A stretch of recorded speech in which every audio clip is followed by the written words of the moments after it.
Kung handa ka ng sumuko, magpahinga ka lang. Huminto, pero wag kang bibitaw, wag kang aalis, wag kang uurong. Hindi mo alam, kapatid, baka sa isang pagsubok mo na lang, panalo ka na. Ang sabi nga, some closed doors are not locked. You just need to push them.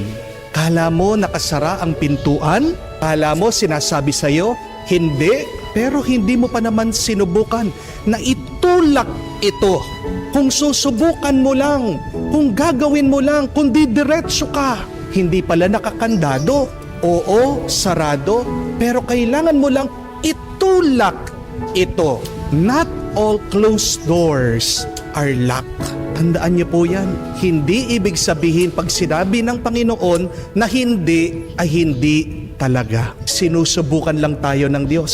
Tinitingnan lang niya kung gaano kalakas ang ating pananampalataya. Gusto lang talagang makita ng Diyos kung talagang gustong-gusto natin. That is a good question. Are you pushing? Are you trying? Diba? Ang push ay acronym PUSH. Ibig sabihin, pray until something happens. Do you keep on praying? Do you keep on trusting the Lord? Tandaan niyo po, walang nananalo na sumuko. Tingnan niyo po sa Biblia. Kung kayang sumuko si David, de sana